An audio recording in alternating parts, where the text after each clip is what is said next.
faithfully delivering value and interpreting great books from around the world. Hello, this is Sally Talks Books. Today, the book I'm introducing to you is called The Mother's Mind Class.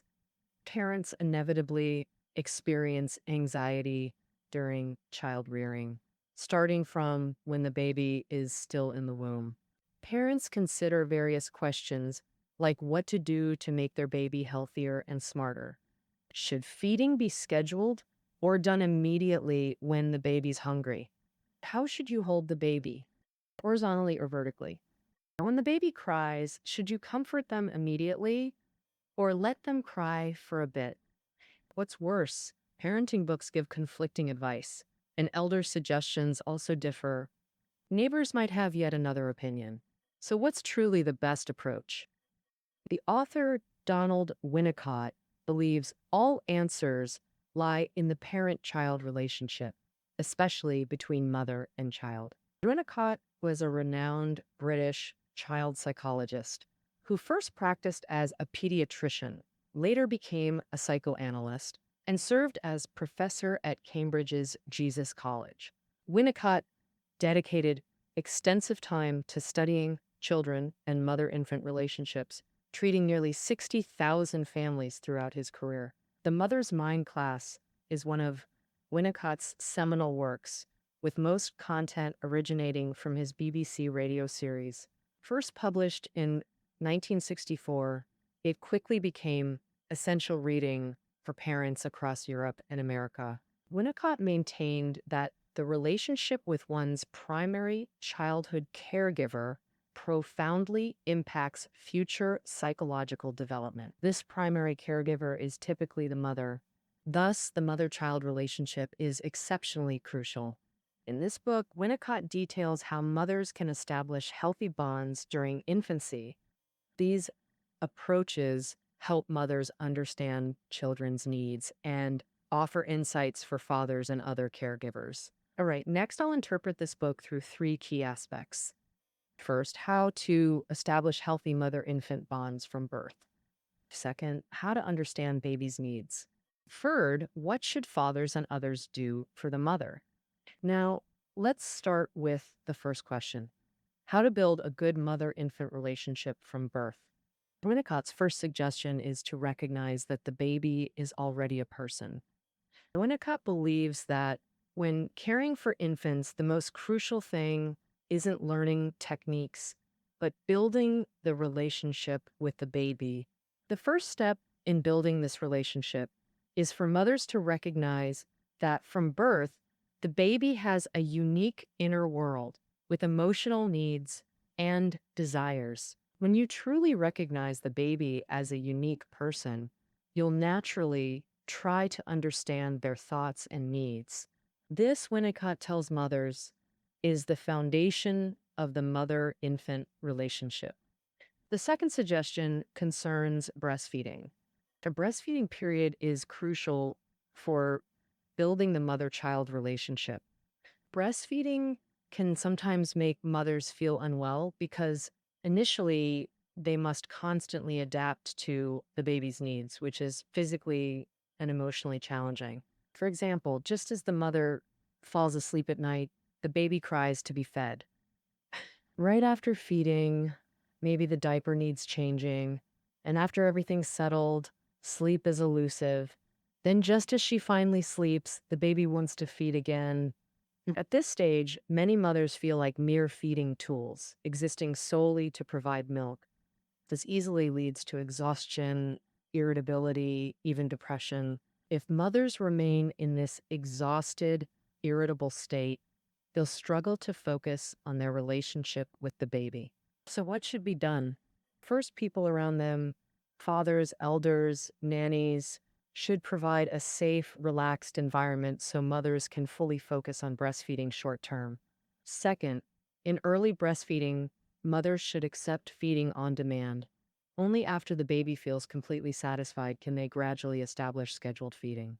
What does this mean exactly?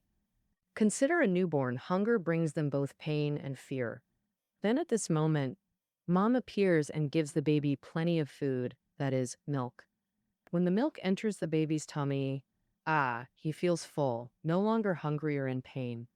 The next time he feels hungry again, ah, mom satisfies him promptly. After a while, the baby forms this idea: when I'm hungry, mom will come to satisfy me, and the hunger will pass soon. Therefore, hunger becomes less scary, allowing the baby to endure it longer. But if the baby's needs are never met, for example, when the hungry baby cries and mom doesn't appear, the hunger lasts long. Next, hunger will trigger terrifying memories, causing more intense crying. Thus, the baby struggles to cooperate with mom or tolerate hunger. Lastly, moms should interact during breastfeeding, like letting baby freely touch and playfully bite their breasts. Adults communicate emotions through words, while babies use their bodies with mom. But some moms can't breastfeed and may feel guilty, thinking they're inadequate. Winnicott believes what matters isn't feeding techniques, but the mom baby interaction during feeding. Speaking of breastfeeding, naturally weaning comes up. Babies rely utterly on mom during nursing. Weaning ends this mother baby dyad, helping baby build broader world connections. For many moms, breastfeeding brings both pain and sweetness. Moms cherish when baby only sees them and they only see baby. So interrupting this beautiful phase is hard for both. So what exactly should be done? First, weaning is a process. Take it slow. Gradually introduce solids before weaning. Avoid abrupt stops, having others care for baby, long absences, or moving. Weaning itself challenges both. Baby needs gradual adaptation. Adding other challenges during this time makes it hard for babies to handle so many changes, hindering weaning. Moms should also note, if you're determined to wean, it'll be easier for the baby. That if you're indecisive, the baby will sense your hesitation, making the child distressed and weaning difficult. During weaning, moms must wait patiently as babies adapt, allowing crying and sadness to mark breastfeeding's end. So, why is weaning necessary? Because weaning fulfills a developmental need. Children must eventually leave their parents' arms to explore the world. Um, Weaning is the first step connecting children to the whole world. Winnicott's third suggestion: baby's growth doesn't depend entirely on you. You just provide the environment. Some moms rush anxiously. Before age 3, they send babies to early classes for English or Tang poetry memorization. But this often makes moms overlook what the child actually enjoys. It also misses opportunities to simply be with the child. To Winnicott, babies aren't clay you can mold however you wish. Every baby has their own developmental potential. If you observe carefully, 1-year-olds already show personality traits. For example, some prefer playing with others, approaching them and sharing toys. Other example, accepting differences. Others enjoy solo play or constantly moving objects around. Moms shouldn't push more learning, but calmly accompany and appreciate the child, the potential they display. This perspective differs greatly from current Chinese educational approaches. Now, many parents remain anxious from birth until their child settles down. Then they worry about the next generation. 60 years ago, Winnicott told them, relax, let children grow and explore. They'll mature on their own. Okay, that covers the first part. What should mothers do and how to love their children? First, mothers need to recognize babies as independent beings with their own emotions and needs. Second, mothers need to cultivate the relationship with their baby. This cultivation manifests in every moment of breastfeeding and weaning. Additionally, mothers must recognize each child's unique developmental potential. Just calmly being present is enough. All right, now we move to the second question: how to understand babies' needs. Only by understanding what babies truly need can we build better relationships with them. In this section, I'll interpret through two crucial aspects: crying and play. Crying is baby's first language. Most babies cry frequently, but what are they expressing? Winnicott observed baby cries generally express four emotions: satisfaction, pain, anger, and sadness. We might struggle imagining babies crying from satisfaction, But from an infant's view, breathing itself is a new achievement. Before mastering it fully, this skill feels quite fascinating. So, screaming, shouting, and various cries bring babies excitement and fulfillment. When baby cries painfully, they're telling you they need help with trouble. Babies suffer from hunger just like adults get stomach aches from it, but babies tolerate much less pain than adults. If adults feed them immediately, this pain is quickly forgotten. Additionally, when you start undressing them, they know they're leaving comfort, anticipating possible pain. Hence, they cry. Sometimes babies cry when soiled, fearing imminent discomfort. Babies also cry angrily. No matter how hard mom tries, disappointment still occurs. But then they cry angrily. In their fantasy world, anger means destroying everything. Sometimes babies actually destroy things, throwing toys or kicking objects.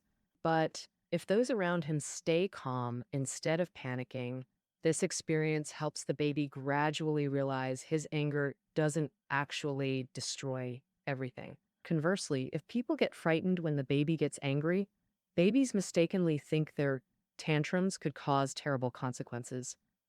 So as they grow, they'll desperately suppress anger when felt, Yep. which may cause psychological and emotional problems. Yeah. Finally, let's discuss sad crying.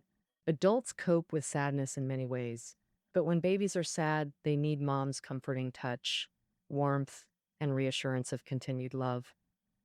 Sometimes it's okay to let babies be alone briefly, allowing natural recovery from sadness.